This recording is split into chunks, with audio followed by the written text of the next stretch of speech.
Body relaxed and just. I got fruits of the spirit. One who's joy. Okey doke. Okey dokey. Totally different. Good morning. Good morning. Thank you for being here. Yeah. So this week, we are covering it, from You Are a Masterpiece in the Making through Envy.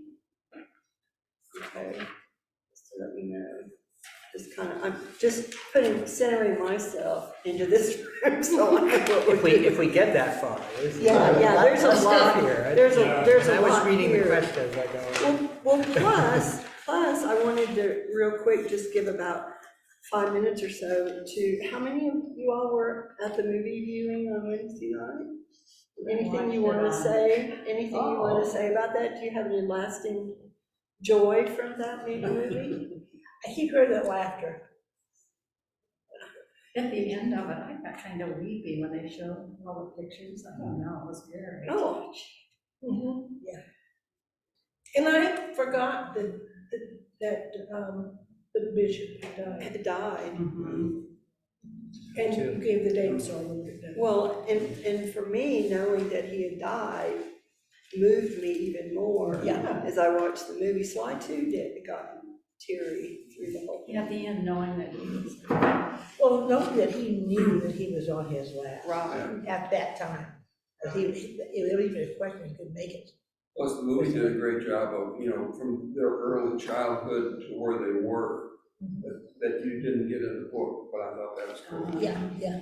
Oh, and the histories Yes. of the countries that they were living in. I thought that was really. The apartheid and the China invasion. It was just like, I knew that, but I really didn't realize it.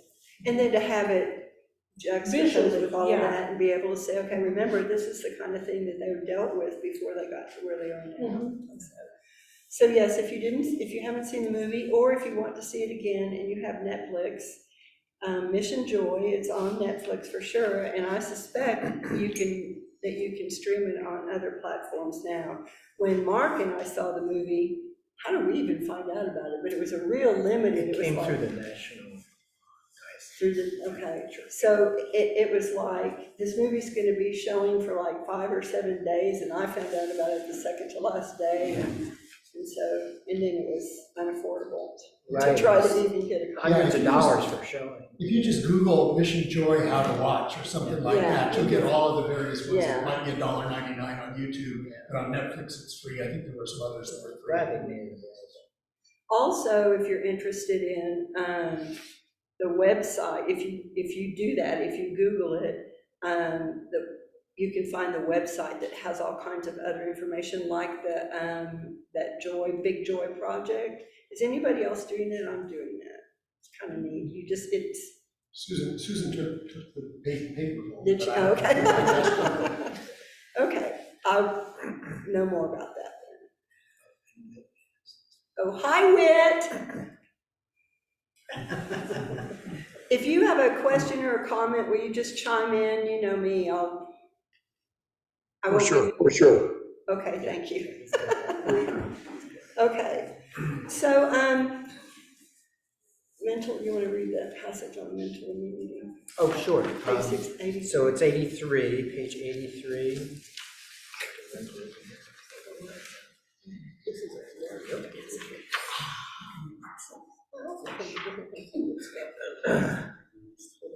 And so we're going to start off with this concept of mental immunity. This is the Dalai Lama explaining it. Mental immunity is just learning to avoid the destructive emotions and to develop the positive ones. First, we must understand the mind. Then there are so many different states of mind, the diverse thoughts and emotions we experience on a daily basis. Some of these thoughts and emotions are harmful, even toxic, while others are healthy and healing. So how would you say you go about building mental immunity? He talks about that a little bit in the book. I don't think there's necessarily, there is probably a similar answer, but how would you build mental immunity?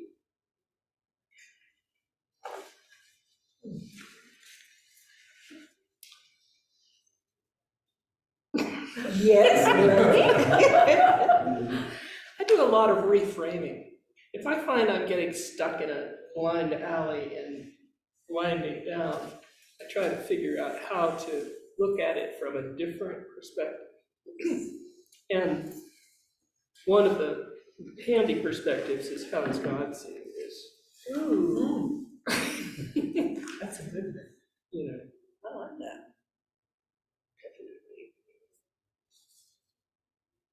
Okay, reframing.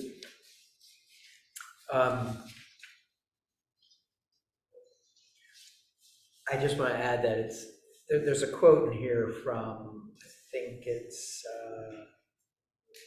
Desmond Tutu talking about his talk with Al Gore, but he's saying it's like an ocean, has many waves on the surface, but deep down it's quite calm. I thought that was a great metaphor. So that helps build mental immunity, is have a picture of it. This is very simple. But a long time ago, when I was going through my divorce and everything, the therapist said, shut the garage door. That works. No, in a way it does. It You know, does. don't go on and on about it, just shut the garage door. And it really helped me. That's excellent. That reminds me, I don't mean to overshare, but I went through a rough patch last year, still kind of going through that, but I went to a therapist and I was reading this book and I said, what I need is mental immunity. And he gave me that sourpuss look that we talked about in the movie. Like, don't do that to me. You're making things worse. You know, Probably what he was thinking was, God, I don't remember that from my books. Well, I think it's a comment that's outside of, the DSM-5. Well, it is, but the concepts like of reframing Yes. or applying curiosity, I mean, the reframing thing does come from mental health talk. And then, what did I just say? What was the other one I just said? See, Curiosity. curiosity comes more from the Buddhist, right? Mhm. So to approach it with curiosity instead of anguish, if you find yourself anguishing over something, acknowledging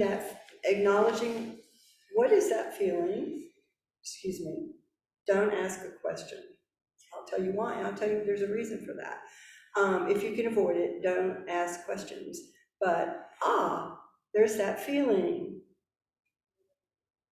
How are you feeling it? Where do you feel? Because sometimes if it's anxiety, we feel it in our stomach, or our heart beats faster, or our shoulders tension. There's a lot of ways, and you know how you feel it. And just applying curiosity to that, and without asking a specific why, but approaching things with curiosity takes that edge off of it and enables us to be more open-minded about it. The reason I said don't ask why, unless you can do it with a light and curious approach, is there's a cycle that we get into, thoughts, feelings, and actions, how we react to those things. And generally our thoughts or feelings are what start this cycle, okay? And if you have a thought, or if you start with a feeling and you ask what the feeling is, we generally tend to start going, why am I feeling this way? And if we do that, then we'll start ruminating over why it is we're feeling that way. Generally, these are negative emotions that I'm talking about here, because we don't tend to ruminate. Or do you? I don't tend to ruminate on positive emotions. I tend to ruminate on Negative connotation. Yeah. So why anyway, am I happy? let me step on my I feel strange today. I'm You guys laugh, but I've done that. What? All of a sudden, I feel enormously happy, and I'm thinking, where did that come from? Okay. Does that make it go away? No. Okay, that's good. Personally, I find why an unhelpful question. It is You yes. know, because There's really an answer.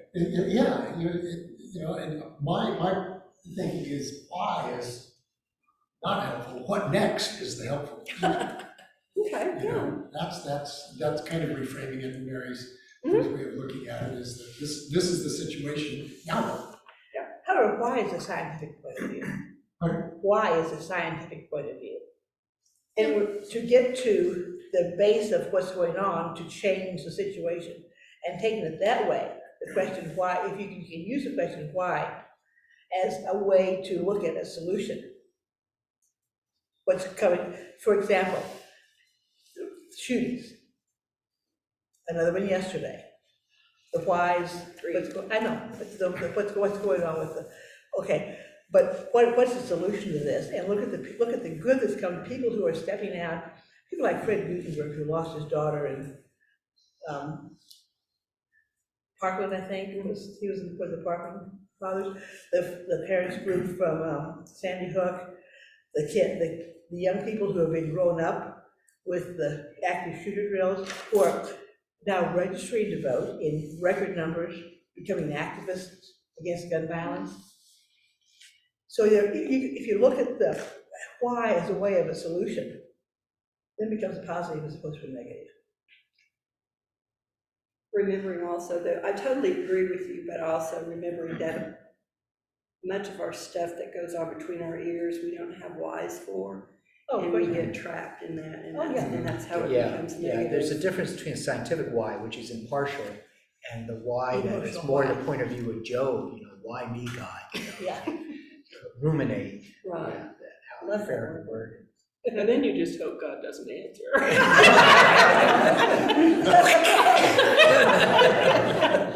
Because he thinks you're the best man for the job. So are you able to differentiate between healthy thoughts and harmful thoughts when you're in the middle of doing something? Depends on how angry I am. You get angry? Wow. Don't be Question there when it answered. happens. Just curiosity. Well, I just like the factor of, or the mention of this practice of mental immunity, and, because I found myself, it's like, okay, being more intentional, okay, saying, well, wait a minute, that's not a negative, that's not a positive thought, that's a negative thought, and so, why can't I try to develop or practice habits that we do things for physical immunity. I do a lot of physical activity and so forth for physical well-being. Why don't I try some of that for the mental health as well? It's like, I haven't ever given that much thought. How does that make you feel when you ask that question of yourself like that? Have you ever thought about it? I guess I wonder why I haven't done it before, but I don't have an answer to it. I think we're all in the situations, and we're just normal human beings, so we're always looking at what's the best outcome, what's the worst outcome. And if you go to the worst outcome, you can really get yourself into a negative mood. Whereas if you think, hey, what's the best thing that can happen, I think it really helps you. I was spoiled because I was an only child, and I had a mother who just constantly lifted me up with positive comments. And He was gone. yeah. But it did You make cured a that. lot of difference in Yeah. my mental stability.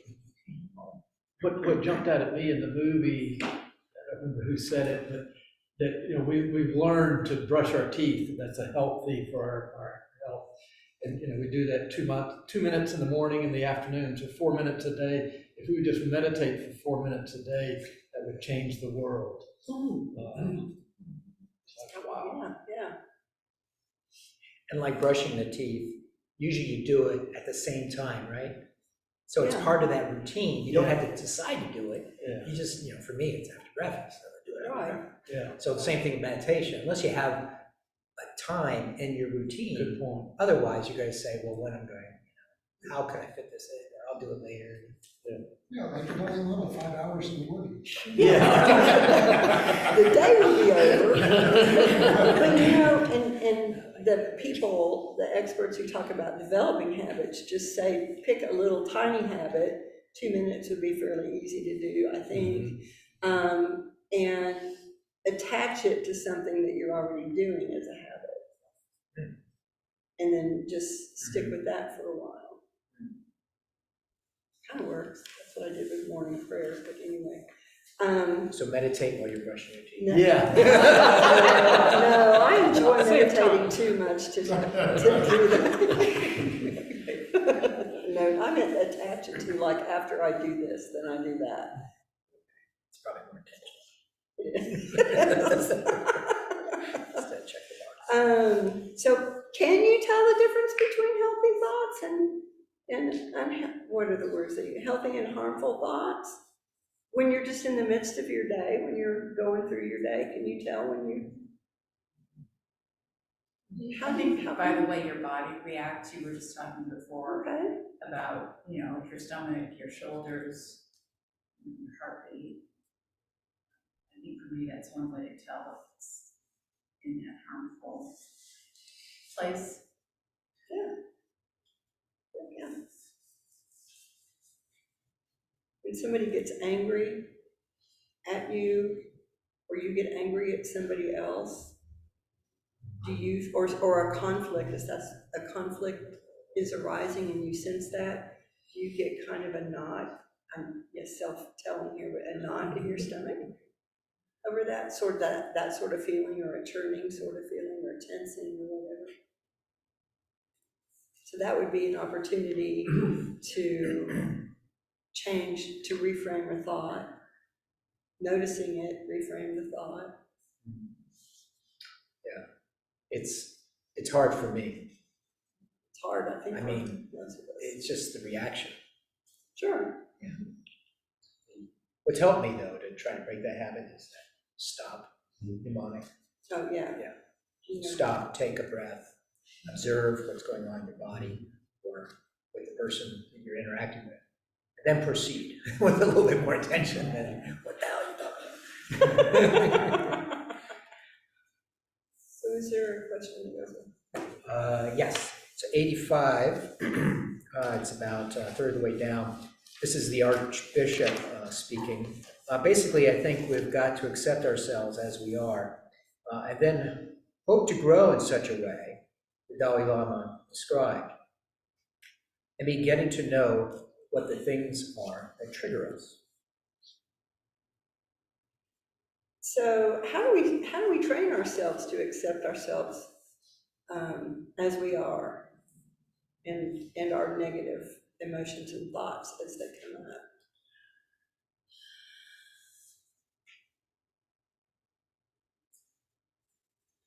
I think you get, unfortunately, you get trained by your parents, and that can be good training, it can be bad training.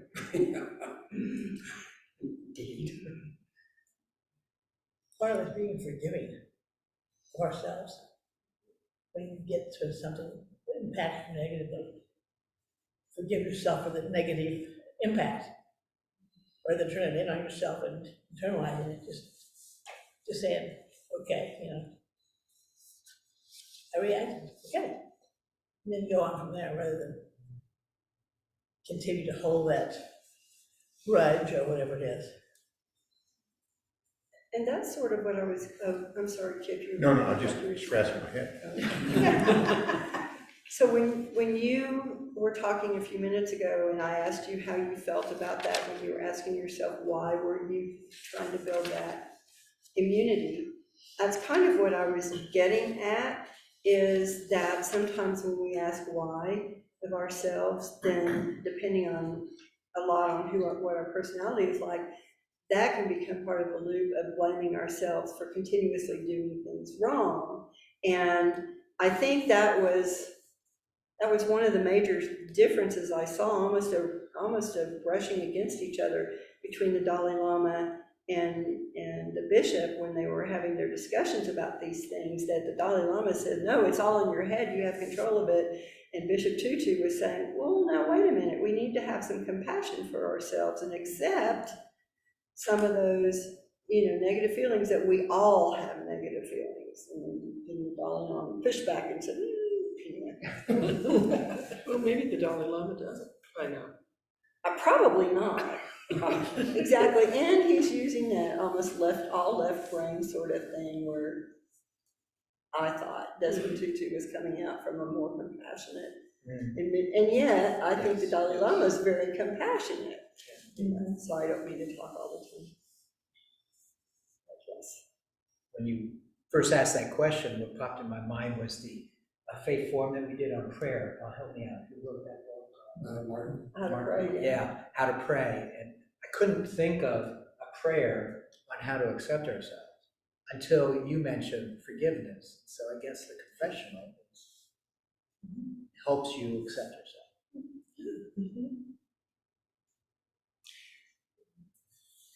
I think too, that one of the things, when I'm really angry at myself or something, it takes a long time to get to the place where I'm gonna let myself go.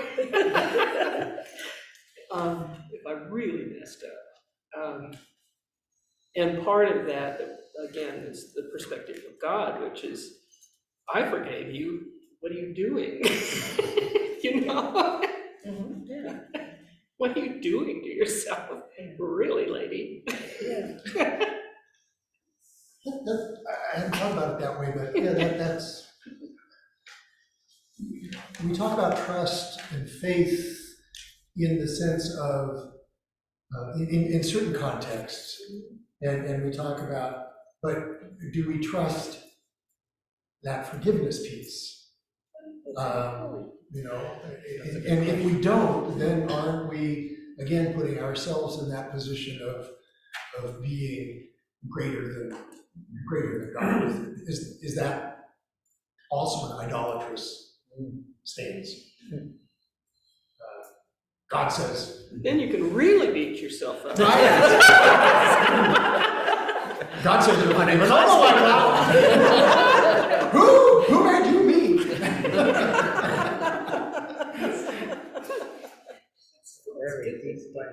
Forgiveness for ourselves, but also forgiveness of others. And if you don't forgive someone who you feel has in some way wronged you, then you're just gonna keep holding on to that. And I think often about the South Carolina church shooting, and that gentleman went in, the Bible study group in South Carolina, and that entire congregation forgave the shooter. The individuals who lost members of them personally went and forgave that individual as a way of, for them, of letting go of their own anger and being able to move forward. And I know how difficult that must have been. I can't imagine. When I was a chaplain at Denver Women's Correctional, which I did for about a year and a half, it's kind of an interim until they found a better person, which wasn't too hard.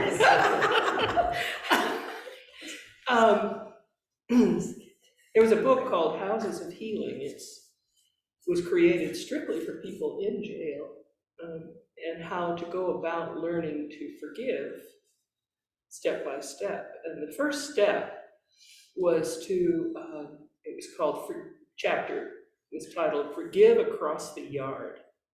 And these people, they've all been really badly wounded and not repaired in any way. No one's ever, given them a shred of mental health training.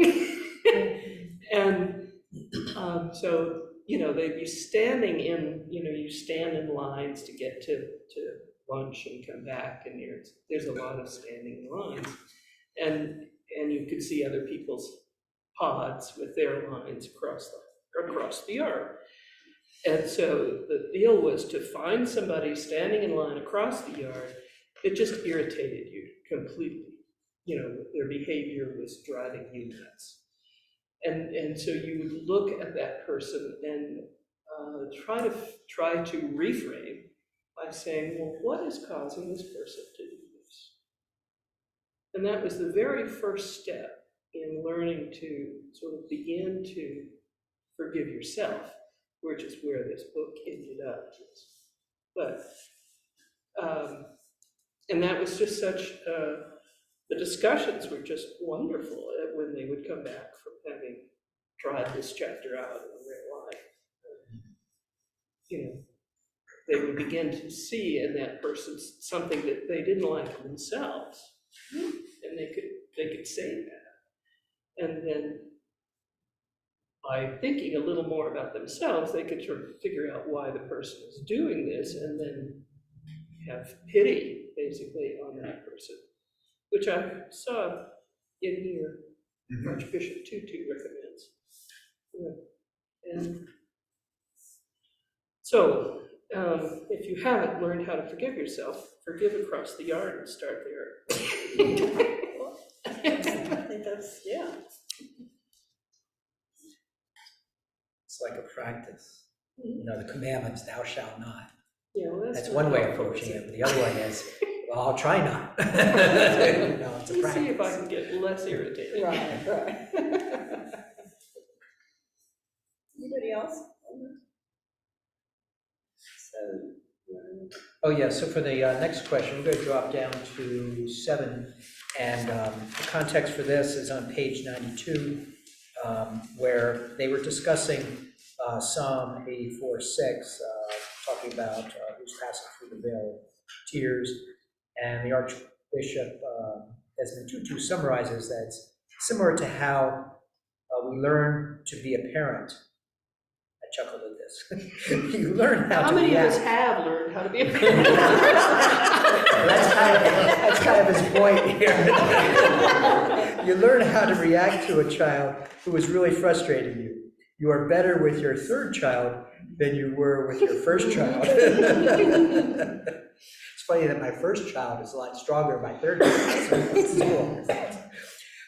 And so I would say to everyone, you are made for perfection, but you are not yet perfect. You are a masterpiece in the making.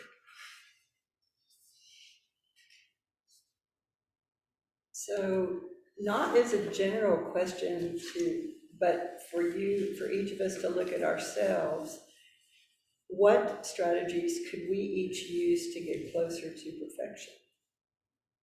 And do you think perfection is possible for you to reach? Absolutely. How boring. Why would anybody want to be perfect?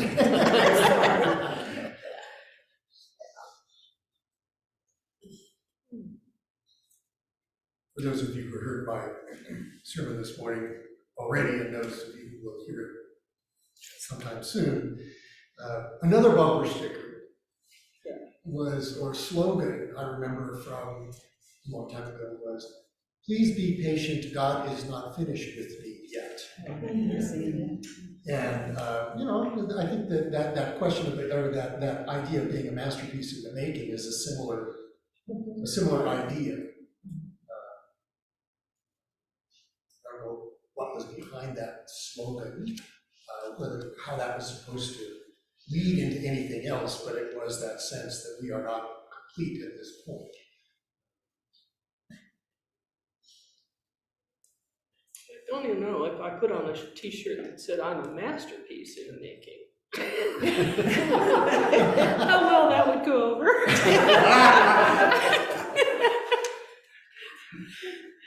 Well, what you do is you just make sure that you have the quote, or the attribution underneath. Was that the Dalai Lama that said that, or was Desmond Tutu? So you just say, "I am a masterpiece in the making," and it says Desmond Tutu.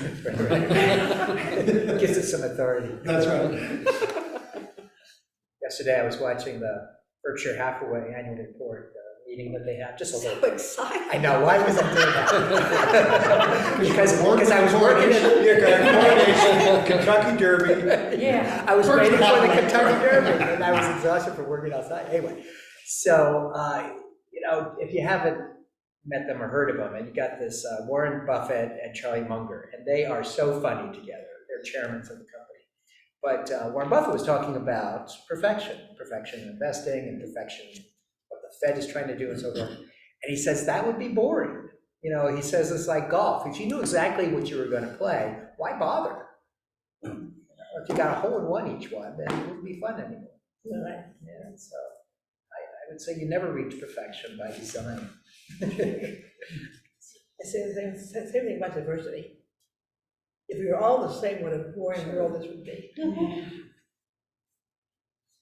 So what if I reframe that, sort of reframed it and said, well, not reframing it. So to me, for me, what I would consider perfection, never gonna get there, and I know that, but is being more like Jesus, loving more like Jesus. And so then what strategies could I use to get closer to being more like Jesus? That opens up a yeah, or do, it's the action. I can read all day long, but to actually get out in the world and do those things, to love like Jesus. So how do I do that? How do you do that? I'm not sure this is exactly an answer, but my dad used to read, I think it was Norman Vincent Peale. And was there something about looking in the mirror every day and saying, something like, I'm getting better and better? I can't remember the exact quote, which feels like, how could I say that? But, you know, that's a place to start. And it's kind of like the masterpiece in the making.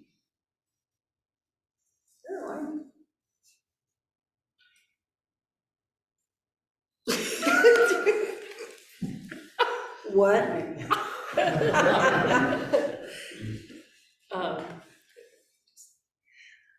I think one way would be to, at the end of the day, consider how much time you spent thinking and trying to be helpful to other people, rather than worrying about yourself.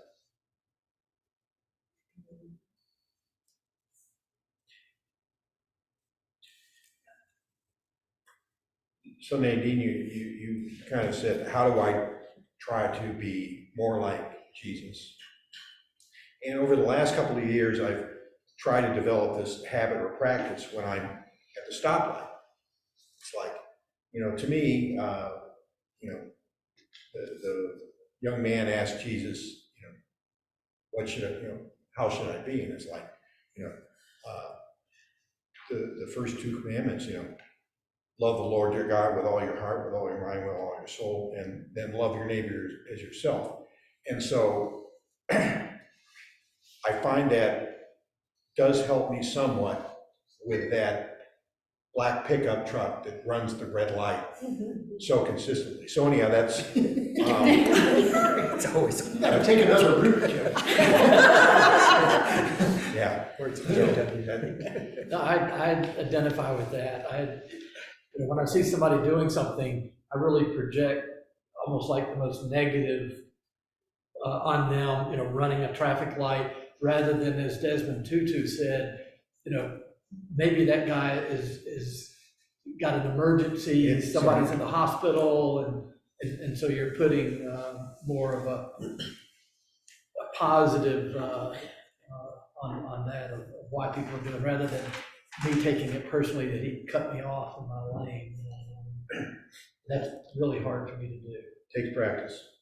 The other would be Lots of maybe to say, gosh, that guy's in danger of himself. You know, Well, I take the other tack, and I think, you know, I just issue her almost a prayer that, okay, whatever their emergency is, I hope that they don't hurt anybody else and don't get hurt on the way, and they succeed whatever they're trying to do. Yeah. Just like when I sit by an ambulance sirens, I always stop and, just a little sound, because of 1 minute, just 30 seconds, even less than that prayer. You know, let whoever they're after be okay, let them do their best job. and that gives you immunity. It does. And I kind of have the same approach when someone does something really stupid in traffic that seems to endanger others. I think whatever it is, if it's important to them, let it be okay, and let everybody else be okay as a result. Hey, Whit? Whit, can you hear me? We can hear you. Whit? We can't hear you. Yeah, I can hear, but yes, unmuted himself. I just wanted to go back to what Mary was saying on gratitude and helping other people versus, looking externally versus internally. And you said something really interesting during men's group. Do you remember that? There were 2 types of people. Yes. Yeah, do you want to share that again? I hate to put you on the spot, but I thought that was very... No, that's fine. And by the way, I've really enjoyed the discussion. And I have one thought on mental immunity, what I'll get to in a second. No, what I had said, and I've come to believe in life, there's 2 types of people. And that is there's givers and there's takers. And you have to decide if you're going to be if you want to be a giver or if you want to be a taker. And the only difference I can tell really in the 2 is that a whole lot more people show up at the funeral of a giver than do someone that's been a taker.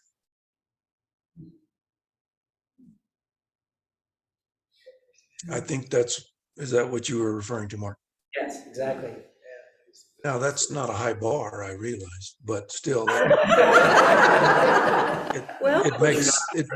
it makes sense to me that you have a choice. You can either be someone that's giving, or you can be someone that at every opportunity takes or gathers. And I'm not trying to pretend that I'm one or the other. I'm just saying to me, that's a philosophy that's more healthy if you try to be a giver and more in the model of Christ than someone who lives their life just trying to get everything they can.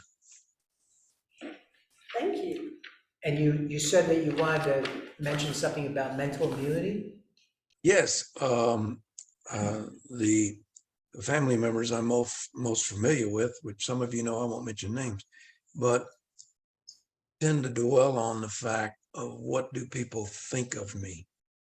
Was that okay what I said? Did I handle that okay? And I'm not saying that there's things I've said or done that I wouldn't want to take back, because obviously we all fall into that situation. But what I try to tell them is stop worrying about what other people think about you, because they really don't think about you all that much. That's true, it's a very narcissistic thought. Thank you. That's it. Thank you, guys. Thank you.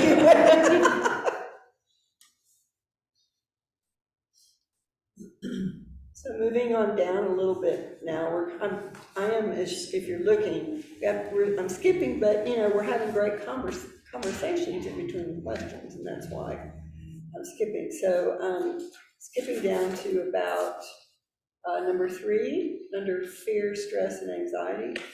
Stress resilience? Uh-huh. Yeah, so this comes from page 98, the bottom of it there. The problem is not the existence of stressors, which cannot be avoided. Stress is simply the brain's way of signaling that something is important. The problem, or perhaps the opportunity, is how we respond to stress. It is our response to stress that is most important.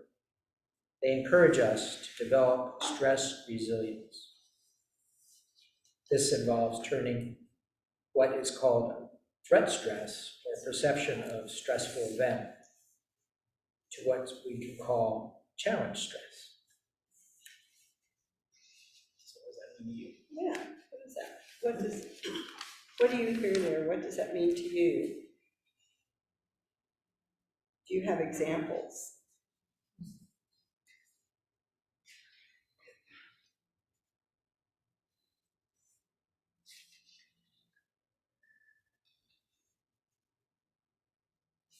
My example for that is I do everything I can to avoid driving on the freeway. Not anything to do with the freeway, it's the damn drivers on the freeway. And so if I can figure out a surface street to go to where I'm going and still be like within reasonable time, I'll do the surface streets. I'm not gonna challenge anybody, I don't care, they can go ahead and kill themselves. Leave me out of it. And that's very stressful for me. Yeah. I mean, this one drives 10, 12 miles over the speed limit all the time. And I'm holding on to the, And people are passing them. yes, can you believe it?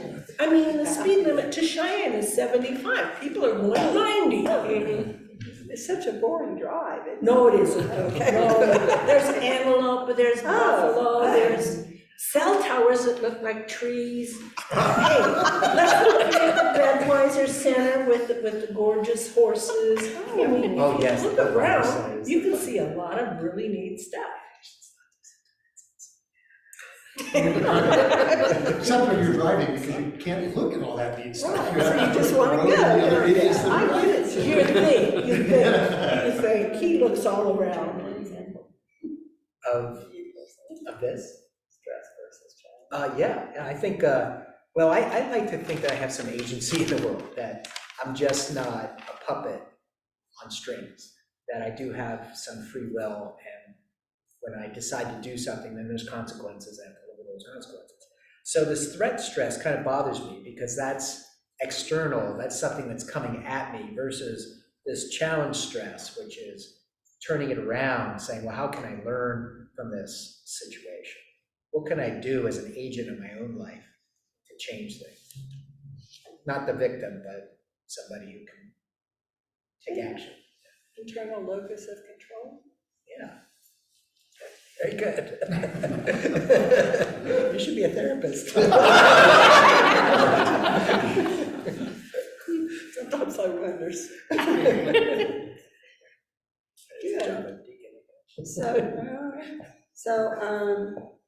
Yeah, I like that. That's looking at it from any situation, from that angle. If it's stressful, do you think that is it a situation where you feel like it's out of control?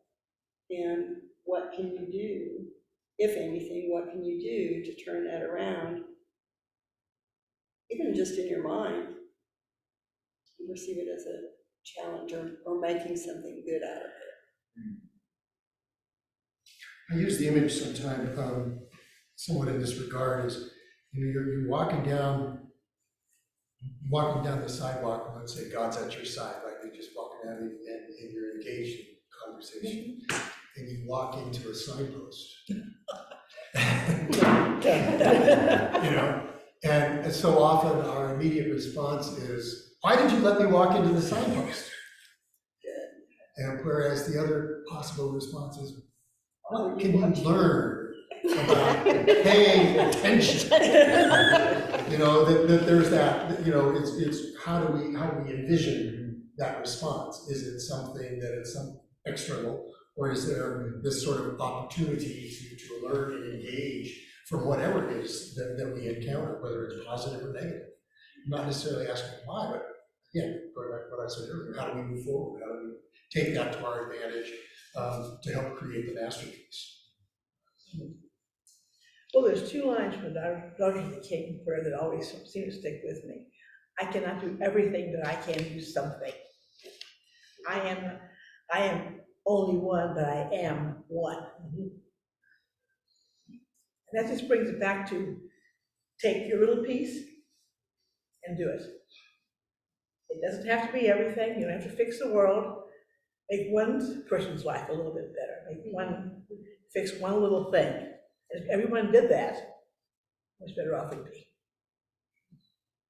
It reminds me of lessons, our kids learning lessons and turning some of those lessons into a positive, a challenge, like somebody running out of gas on the side of on the side of the road and, you know, whining about it. Our son wouldn't, but, you know.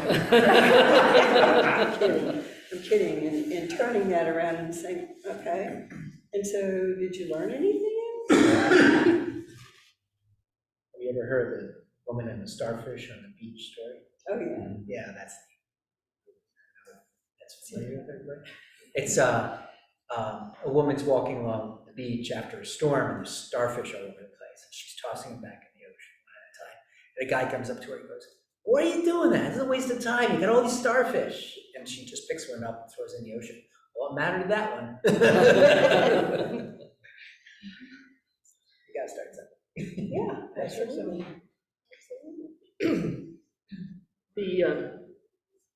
This challenge stress thing is also sort of a mental thing to take charge of your stress. So, you know, you're going to have your body automatically react to stress. And then it says here, the remedy is quite straightforward. One simply notices the fight or flight stress response in one's body. The beating heart, the pulsing blood, the tingling feeling in the hands and face, the rapid breathing, and then remembers that these are the natural responses and that our body is just preparing to rise to a challenge. And they say that by moving to that, you automatically change the amount your body's going to. Of course, you know, sometimes you want to keep it and run. Yeah, that just reminds me of how beautifully and wonderfully made we are, that our body does that. Goes back to the stop. Yeah, yes. Stop, take a deep breath, and that kind of shuts down the fight or flight. Observe, which is noticing what's going on physiologically, and then proceed. And in our city life, we pretty well could do that. If it's a bear on the stream, it's going to be dead. Yeah. And it's gonna be I forget, do you back up slowly or run? Or try to make yourself really big. Actually, the answer is you join with the other people that are on the stream and make 3 or more. But there's no record of bear attacking.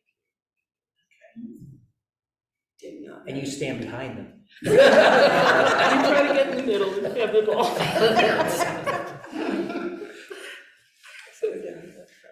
So moving down to frustration and anger.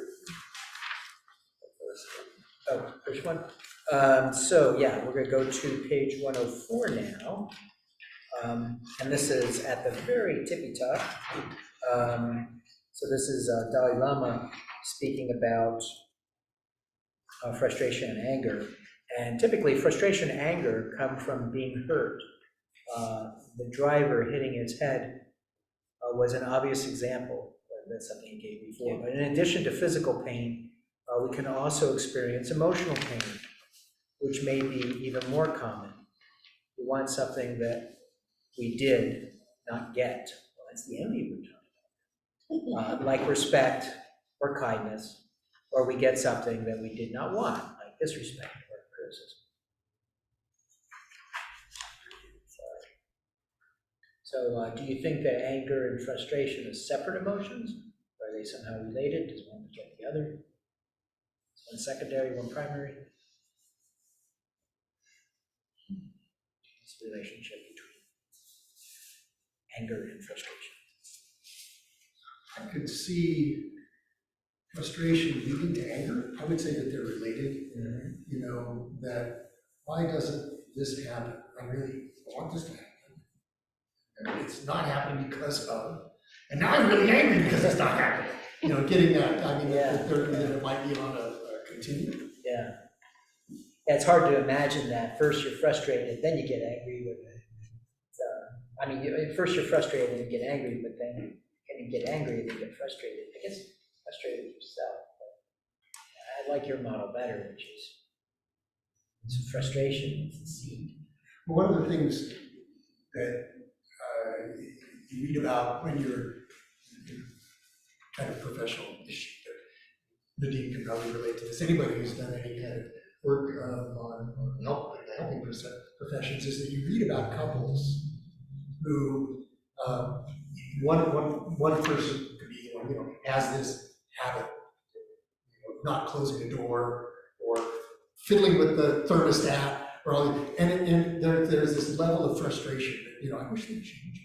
And then that builds up to a point where it becomes, that turns into sort of internalized anger that then spills over into the relationship of itself. So I see it sort of as a continuum. It goes kind of back to what I was saying about that cycle of thoughts and feelings, is that if we don't intervene in that frustration at some point and reframe that, then it will continue on to anger. Often. But to I have a point, comment. door is bothering you, I think that needs to be done frequently, rather than letting it simmer and then only bringing it up once a month, where at that point you just Right, where it totally builds out of the up. person. I have a comment. Yeah, I don't think anger and frustration are related. I think they certainly can be and often are. But I try to avoid frustration as much as I can. I think most of us do. An example I will give is that I took up golf 3 times in my life. And I've given it up 3 times. And so 3rd time's a charm. And that's one bit of frustration that I don't have to deal with anymore. But I wasn't angry about it. I just decided I don't need this. So that's, just one illustration. But so it doesn't have to be related, but it often results in, as you were talking about, Mark, I believe it was Mark was building up, the frustration builds up to the point of anger. I'll go back to sleep. Yeah.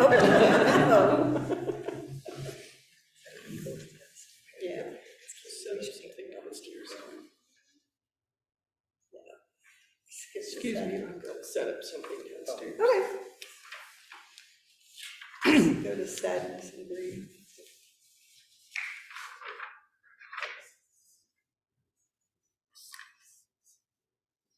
On page 113. Skipping away there a minute. Trying to get this thing. One of them says, grief is I don't think it matters who said this, but grief is the reminder of the depth of our love.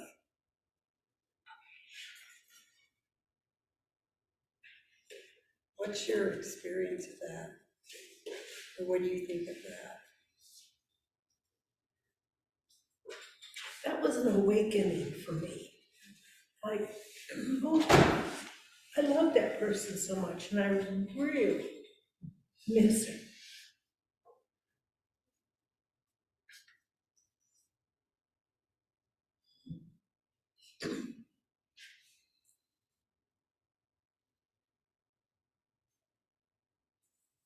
There's another saying that's similar to that. I don't know who said it, but the depth of grief is directly related to the depth of love.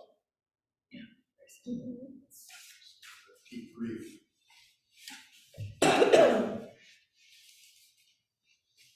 It's impossible to experience grief unless you have loved someone, whether it's a person or even a thing.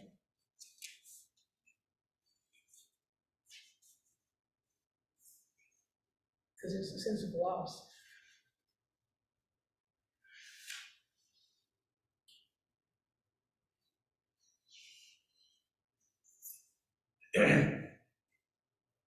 I think in addition to being a reminder, grief informs us, sometimes far more than we know, what that depth of love has been, and it goes beyond just reminding.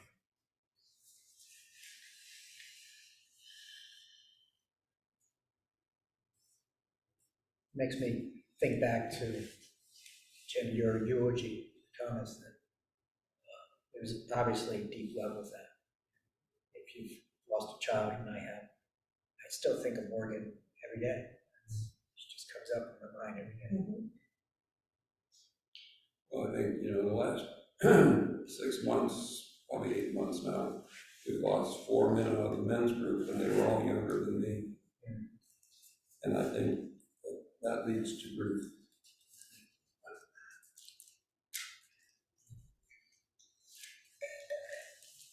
When you experience that intense grief, do you ever think about, well, I'll put it in the context of a pet, because a pet dies and you think, I've thought, I'm not getting a pet, I can't stand this pain, this grief that I feel, I'm not getting a pet again, I'm not getting another dog. And yet, we have another dog. But it goes back, I think it goes back to that, is if there weren't so much love there, and I think with animals, it's that unconditional piece. Sorry. No, I can't even think about my dog dying without thinking, oh my gosh, so, yeah, I think that, if we cheat ourselves out of the opportunities to love, in order to protect ourselves from grief, then we're really cheating ourselves out of life in many ways. I'm not gonna have kids. I've got a recent example of that. Nadine talking about pets. We lost our little female beagle back in December, and we decided no more pets. That's too hard to go through. We're not going to do that again. And if you look over my left shoulder, you'll see what the result is. And you're right. It's if you want to experience unconditional love, get a dog. Not every dog, but that's been my experience.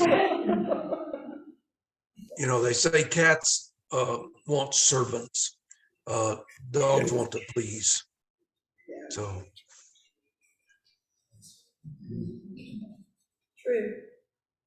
I can think of one beagle that wants a servant, and that would be Snoopy, right? Yeah, too. Well, our previous dog we got a dog about a few years, well, we had her for quite a while, but she was badly mistreated, and you could tell that she had been abused.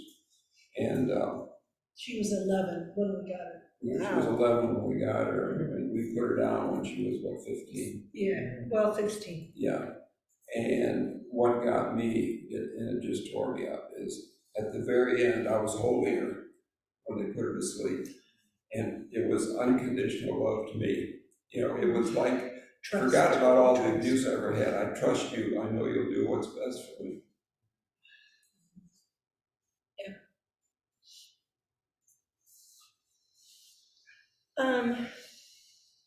This was a really long section to read, and obviously there's no way we could have gotten through all of those questions.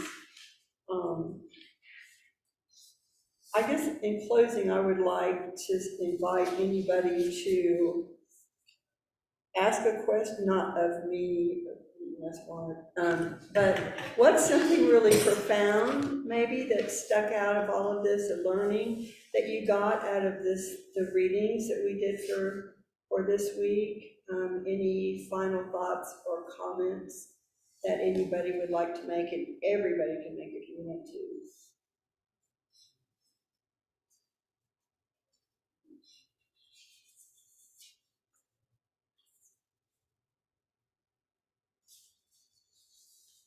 I think as you read this, the thing that really hit me was the concept that the more you help other people, the better you're going to feel about yourself.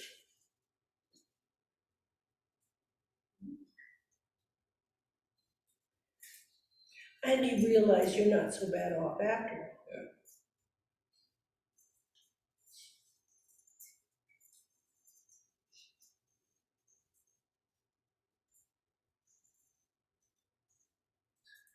I just want to pick up on what you said. I don't think that they articulate this, or certainly it would be the Dalai Lama who would articulate this. It's not sort of a Christian necessarily quite the same way, but to say, pick up what you're saying, is that to realize that the greater self is much more significant than the small self.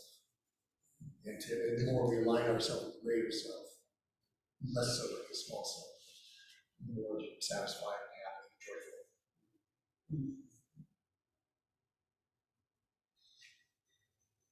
One of the barriers to that might be loneliness.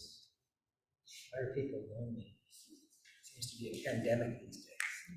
Surgeon General says. Yeah. And what's in the book and what's asked in the questions here is, it's all about trust. You know, if you don't trust people, then it's kind of hard to make friends or be with people. Tend to develop a lonely life. But then if you trust people and you get burned, then it hurts. So you have to be willing to take the risk. So then trust is about risk. I feel like trust, this is something my dad always told me, because I used to say, I don't trust, trust isn't given, it's earned. And my father was like, how are they supposed to prove that they are worth it if you don't give them the chance? And so since he told me that, I was like, okay, well then what happens when they burn you? He's like, you've seen. He's like, I know who I am, and I know what I have to offer, and I know that my trust is gonna be given no matter what, 100%. And if they choose to burn me and break my trust, then they lose everything that I could offer them. So he told me from a completely different point of view that I personally was like, oh, I probably should have learned this when I was younger, not in high school. You got lots of time to use it. Yeah, but my dad used to invite random college kids into our home and trust them. And they would hang out with my sister and I when we were really little, and he trusts, he's like, you got my trust, and if you break it, then I won't make the same mistake again. Yeah, you need to go. Well, That's a thank great you place to all. stop. Yes, Thank you. So, the next lesson, week 4, the reflection questions are up on the counter. Thank you, Mark.